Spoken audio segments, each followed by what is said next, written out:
반짝반짝 빛나는 책모닝 1781일 차를 시작하겠습니다. 네, 1781일 차고요.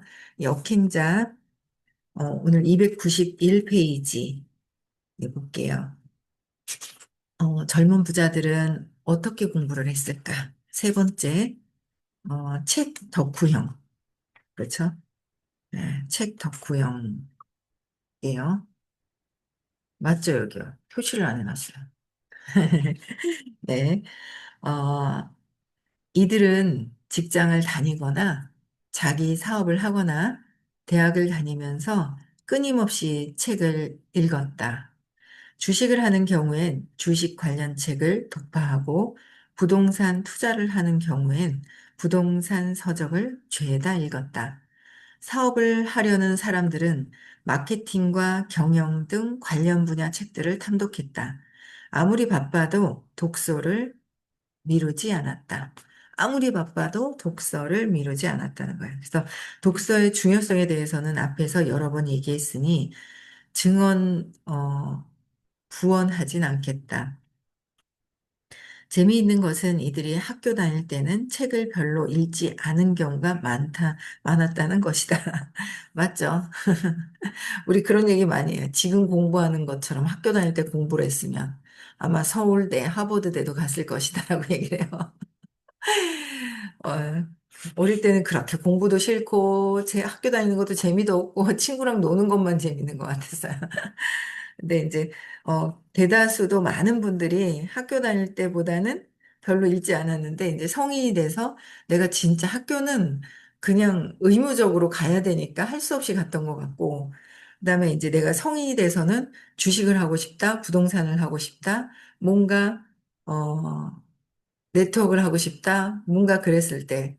그죠? 플랫폼, 온라인. 그럼 거기에 관련된 내가 관심 있는 분야이기 때문에 찾아서 공부를 하는 것 같아요.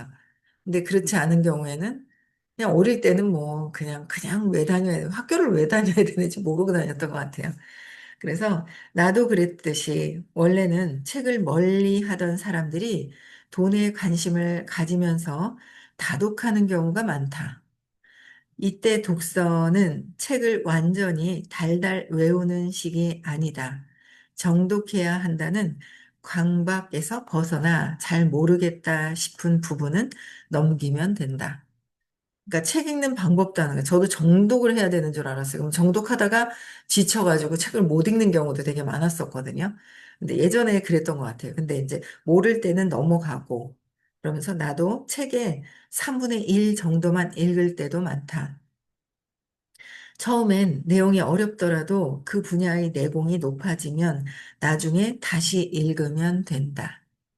처음에 잘 읽히지 않는 것은 자연스러운 현상이다. 어떤 분야를 처음 접한다면 정말 쉬운 책부터 읽으면서 점차 난이도를 높여갈 것을 추천한다. 예를 들어, 내가 화학에 대해 처음 공부하려고 한다면 만화로 읽는 화학이나 청소년을 위한 화학 이야기 같은 걸 고를 것이다. 그러니까 참 책 읽는 방법도 알려줘요.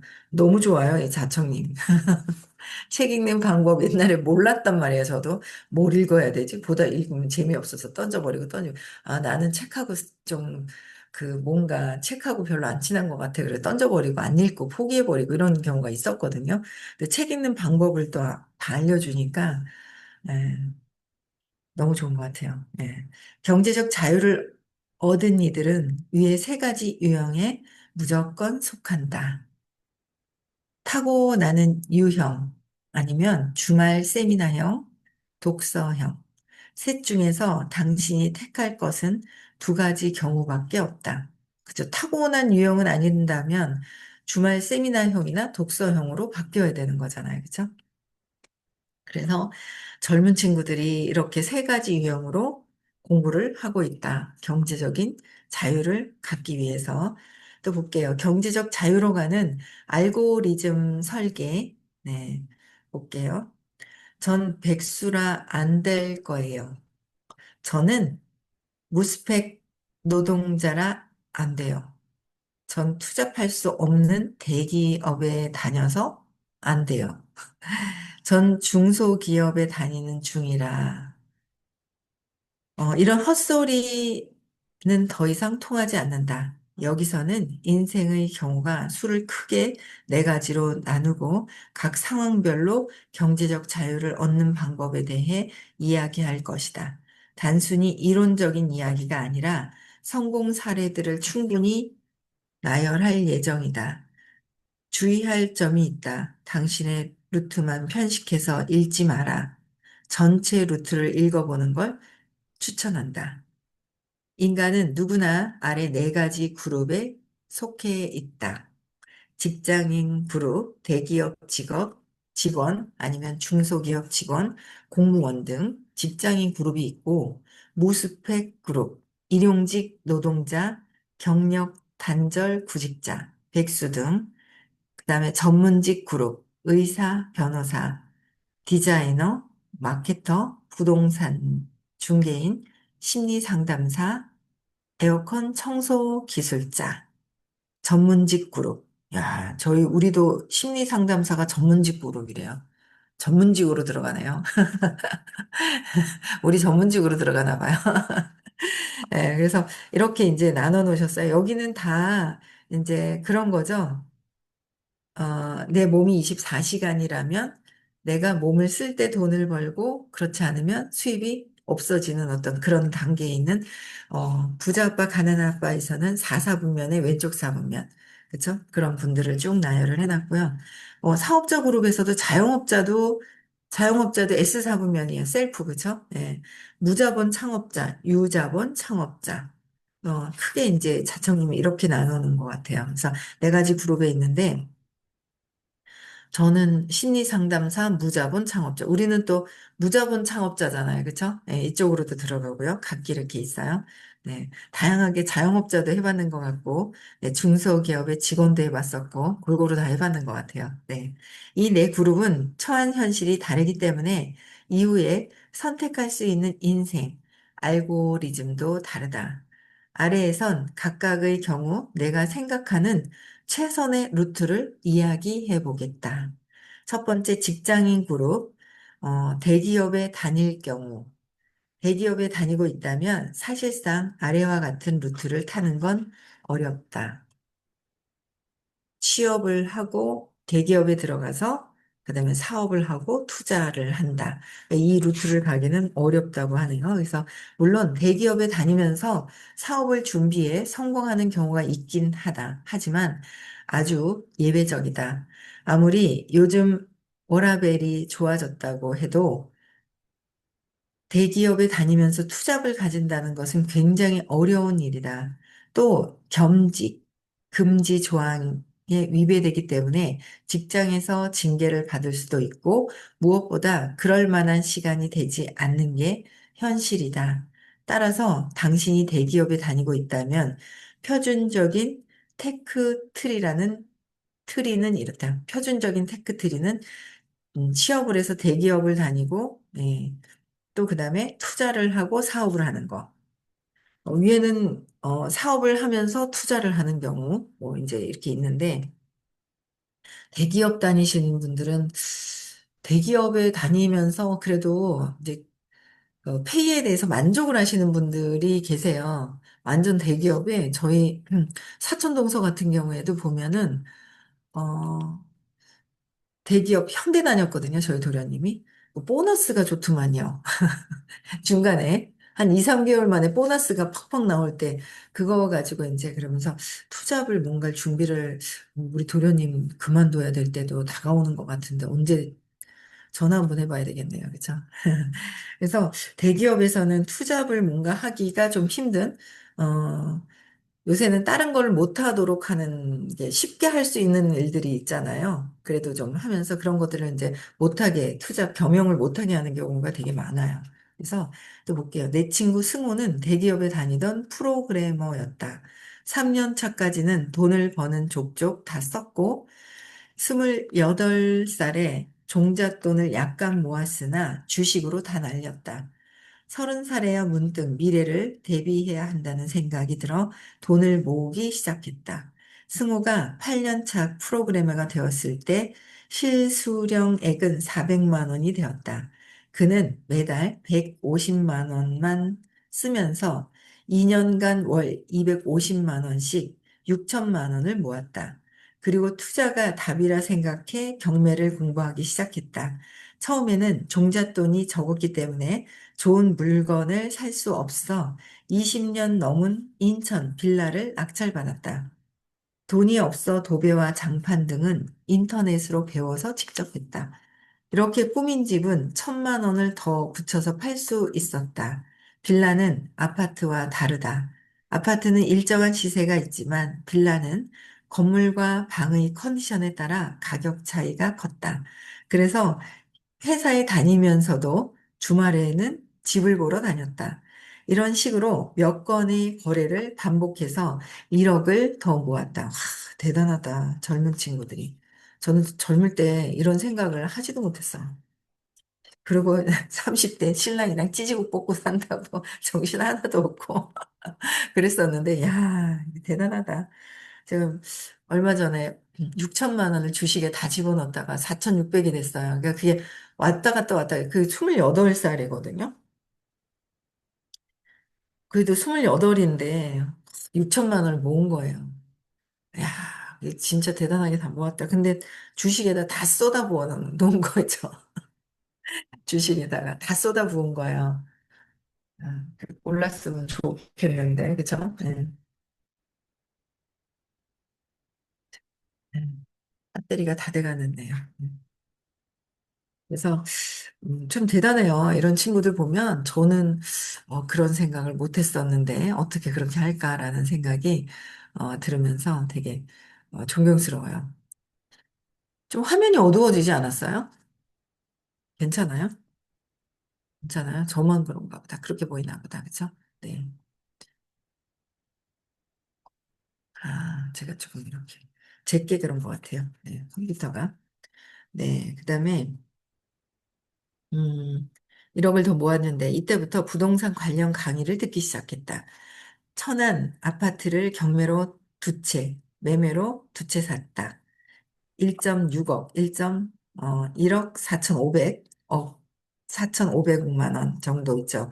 했던 아파트가 시간이 흐르자 2.5억, 네, 뭐 2억, 그쵸?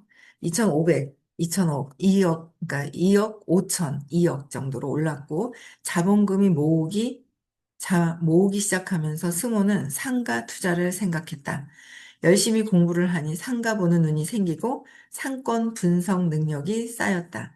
하지만 쓸만한 상가는 7억 전후였고 사고 싶은 상가는 10억대였다. 아직 그 정도 자본금은 없었다. 어떻게 하면 돈 없이도 자본을 더 굴릴 수 있을까? 고민 끝에 승호는 비싼 상가를 매입하는 것보다 차라리 그곳에서 사업하는 것이 좋겠다고 생각했다. 자본금이 훨씬 덜 들었기 때문이다. 이것이 스터디 카페의 시작이었다. 무인 스터디 카페에서 자동화가 쉬웠다. 2년도 안 돼서 스터디 카페는 13개까지 늘어났고 각 지점마다 평균 1,000만 원씩, 1,000만 원 전후의 수익이 생겼다. 동시에 토지를 매입해 홍대 와인바 햄릿을 만들었다. 이때 승호의 나이는 34살이었다. 저는 요새 젊은 친구들이 이렇게 생각을 하면서 막 한다는 게 참 대단한 것 같아요. 취업을 해서 대기업을 다니면서 투자를, 그러니까 종잣돈을 모아야 돼요. 종잣돈 모으기가. 그쵸? 종잣돈을 먼저 모아서 우리 돈에 대한 신념이 안 좋으신 분들은 종잣돈을 모으기보다 쓰기 바쁘단 말이에요. 쓰기 바빠요. 그래도, 야, 그 종잣돈을 6천만 원을 모아서 완전히 경매를 받고 빌라를 사서 이렇게 불려나가기 시작을 한 거예요. 그 종잣돈이 먼저 1차 있어야 된다라는 거죠. 아, 젊은 친구들이, 야, 너무, 스터디 카페도 있잖아요. 무인 카페로 된 거. 무인으로 많이 하고 있는데, 스터디 카페도 만들게 된 계기가 된 것 같아요. 무인으로 들어왔다 나갔다 하면서, 이야, 참 대단하다.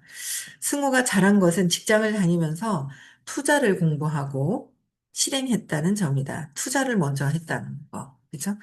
투자를 해서 실행을 했고, 투자를 하면서 타이탄의 도구를 모았고, 지식이 쌓이면서 뇌 최적화가 일어났다. 이후에는 그냥 돌아다니기만 해도 상권을 분석하는 능력이 생겼다. 점차 오목을 완성할 수 있는 루트가 많아졌고, 두는 수마다 성공할 수 있었다. 회사를 다니면서 기본기를 다졌던 덕분에 불과 2년 만에 부대 지휘자가 되었다. 경제적 자유라는 성을 함락시킬 수많은 병사들이 생겨났다. 무인 스터디 카페는 승호의 병사들이었다. 승호는 역행자 7단계 모델을 하나씩 나간 고전적인 케이스다. 그렇죠. 이렇게 하나하나 밟아 나갈 수 있는 것도 흔한 게 아닌데, 고전적인 케이스. 네. 그다음에 또 앞서 말했듯 너나이도 비슷한 경우다. 9년차 대기업 직장인이었지만 좋아하던 선배가 정리해고되는 것을 보고 자의식이 해체된 경우다. 그전까지는 재테크 책을 쳐다도 보지 않았다고 한다. 9년간 모은 돈은 고작 3천만 원이었었는데, 3천만 원 갖고, 네, 이후 3년간 회사에 다니며 재테크로 20억을 모으게 된다. 재테크를 해서 20억을 모았대요. 너나위가. 너나위 역시 자의식 해체, 꾸준한 독서, 정체성 변화, 투자 공부, 창업 등 꼭 필요한 행동들을 착착 해나간 케이스다. 그래서 단기간에 큰 부를 이룰 수 있었다. 그쵸? 자의식의 해체, 잘못된 나의 정체성에 대한 해체, 그쵸? 꾸준한 독서, 정체성 변화, 투자 공부, 창업, 그쵸? 너나위. 이름이 너나위가 봐요. 그쵸? 그래서, 큰 부를 이루게 되는, 야, 3천만 원. 그러니까 처음에 종잣돈을 모아야 돼요. 종잣돈 가지고 또 이렇게 했던 경우가 있고, 투자해서 하는 경우가 있는 거죠. 또 승호와 너나 위의 성공 요인 중에서 대기업 짬밥도 무시할 수 없다. 이들은 7년 이상 대기업에서 일했다. 대기업 들어갈 정도의 실력이 또 있었다는 거죠. 그 과정에서 일반적인 일 처리 능력과 치열한 경쟁력, 기획력 등을 단련할 수 있었다. 그런 레벨업 상태에서 투자를 공부했기 때문에 일반적인 경우보다 훨씬 빨리 좋은 결과를 얻을 수 있었다. 이런 루트는 한둘이 아니다. 내가 최근에 알게 된 31세 부세, 여성 부세 또한 대기업에 다니며 종잣돈을 모았다. 26부터 부동산에 관심을 갖기 시작해 야, 26부터 부동산에 관심을 가졌대요. 이게 일찍 뭔가 성공하고 돈을 버는 분들은 일찍 일찍 이런 데 이렇게 눈이 트여요. 근데 뭐 상관없어요. 지금이라도 눈이 트여도 상관없는 거죠. 예. 그래서 30살 되었을 때 순자산이 30억에 달했다. 이야. 30살 되었을 때, 물론 2021년 부동산 가격이 폭등한 행운도 있었지만, 이게 없었다 하더라도 회사를 다니며 10억 정도는 어렵지 않게 모았을 것이다. 부세도 대기업, 이름도 또 부세요. 부세도 대기업을 다니면서 공부하고 투자하고 사업 루트를 그대로 밟고 있다. 최근에 퇴사해서 사업 소득을 늘리기 위해 유튜브 채널도 개설한 상태다. 젊은 친구들이 굉장히 열심히 살아요. 그쵸? 네.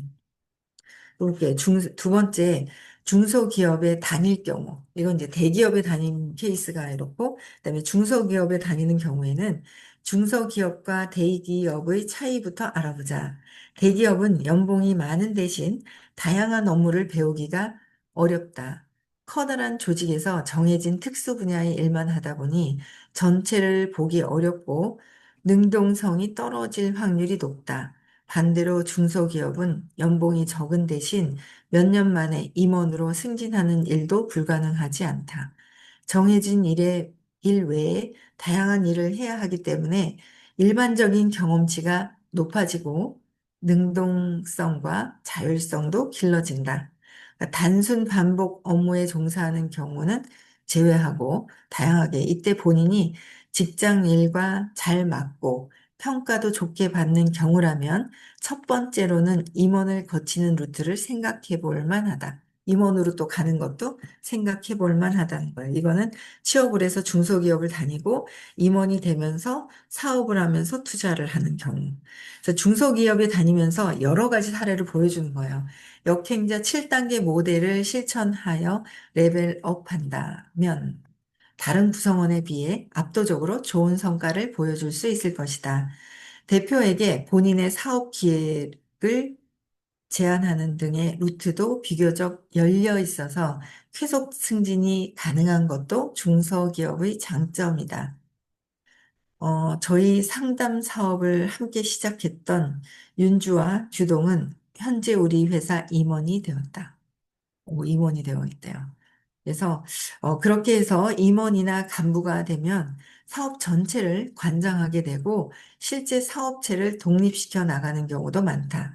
삼성전자 부장이 휴대전화 사업을 하기 위해 독립하는 경우는 없다. SK에너지 임원이 주요 사업을 하겠다고 퇴사하는 경우도 없다. 하지만 대다수 중소기업 임원들은 곧잘 독립하며 실제로 그런 기회들이 존재한다. 그쵸? 반면에 스스로 생각해도 자신이 현재 회사에서 임원이 될 가능성이 없다면 대기업 루트처럼 가면 된다. 대기업에 들어가지 않아도 대기업 루트처럼 가면 된다라는 거야. 종잣돈이 있어야 되고, 책을 많이 읽어야 되고, 내가 어떻게, 어느 부분이 맞는지, 투자하는 부분에, 어느 부분, 부동산, 뭐, 저는 부동산 주식에 관심이 없어서, 우연찮게, 저는 그냥 흘러가는 대로 된 것 같아요. 우연찮게 네트워크를 만나다 보니까 25년 동안 하고 있는 거예요. 이쪽에서 있다 보니까 여기서 이제, 어, 뭐, 이렇게 성장하는 경우도 있다라는 거죠. 예. 그래서, 저 같은 경우에는 그냥 어떻게, 제가 이렇게 이거 읽다 보니까 저희 남편이 그래도, 대기업의 어느 중견 간부까지 올라갔는데 이렇게 해서는 자기가 안 된다는 거죠. 완전 임원으로 올라갈 수 없다라는 걸 판단을 한 거예요. 그리고 나서 이제 자영업을 하자 했으면 좋겠다라고 얘기를 했는데 아이들 사업인 거예요. 그래서 아이들이고 아이들 상대로 하니까 좋은 거예요. 뭐 술집이나 다른 거 하자 그랬으면 안 했을 거예요. 근데 싫다고 했을 텐데 그래도 아이들 상대로 하는 일을 하자 그랬는데 저희 남편도 중소기업을 다니면서 종잣돈을 모아서 뭔가를 자기가 사업을 하고 이런 케이스로 사업을 했던 것 같아요. 투자를 하면서 이제 사업을 한 거죠. 근데 그렇게 했던 것 같아서, 우리 신랑도, 야, 대단하네. 이제 이거 보면서 아무 생각, 찌지고 뽑고 산다고 뭐, 이 사람이 대단한지 뭐 한지도 모르고 그냥 막 이러고 살았던 것 같아요. 그랬는데, 이 사람도 대단한 사람이구나. 이제 그런, 책을 읽어보니까 그런 인식이 또 막 들어오네요. 그래서, 어, 여러분들도 근데 제가 이렇게 쭉 이제 보니까 그런 것 같아요. 이렇게 돼서 성공한 케이스도 되게 많고, 그렇죠? 뭐 젊은 친구들이 요새는 다양하게 성공한 케이스도 굉장히 많아요. 근데 지금 하고 있는 일에 내가 정말 믿고 꿈과 목표를 결정하면 모든 게 다 바뀌잖아요. 그래서 결정을 해서 또 이제 이렇게 해 나가고 있는지를 또 한번 보시고 또 8월이에요. 그렇죠? 뭔가 해야 되는 일에 진짜 내가 그냥 하고 있는지 적극적으로 하고 있는지도 한 번 더 다시 한번 볼 필요가 좀 있는 것 같아요. 그래서 좀 적극적으로 하는 것이 무엇인지. 여러 가지가 저 이 책이 너무 좋은 게 다양한 부분들을 굉장히 많이 설명을 해놨어요. 구체적으로. 막 숙제도 주고 온라인 관련돼서도 얘기를 해주고 그래서 너무 좋은 것 같아요. 그래서 여러분들이 지금 하고 있는 일에 뭐 하고 있는 게 이미 우리는 또 정해져 있는 분들도 되게 많잖아요. 그러면 그 일에서 어떻게 할 것인지를 또 좀 꿈과 목표를 정해서 내 꿈이 무엇인지를 다시 한번 확인해 보고 추가될 게 있는지 내가 또 다시 내 꿈을 한번 상상해 보고 그것을 위해서 목표도 8월 목표 설정해서 벌써 또 8월이 며칠 지났어요. 아이고, 시간이 얼마나 빨리 가는지. 네, 진짜 빨리 지나가죠. 네, 그래서, 또, 목표도 한번 다시 재설정해가지고, 한번 또 열심히 또 해보시는 또 시간을 또 가져보셨으면 좋겠고요. 네, 오늘 여기까지 하고요. 다음 주 화요일 날에는 대구에서 수업이 있고요. 토요일은 또 서울 수서타운에서 수업이 있고, 9월 6일, 7일, 그쵸? 네, 깨달음 시크릿이 있습니다. 12일. 얼마 안 남았죠. 예, 그래서 12일 날 입금하는 날이에요. 예, 그래서 시크릿, 그래서 앞에 배정, 신규로 오신 분들 말고는, 신규들은 앞에 이제 배정이 되고, 나머지는 이제 선착순이니까, 네, 입금하는데 몰입해서, 네, 집중해서 한번 해보셨으면 좋겠습니다. 네, 여기까지 하고요. 음성 해제시켜 주시고, 내일 또 뵙겠습니다.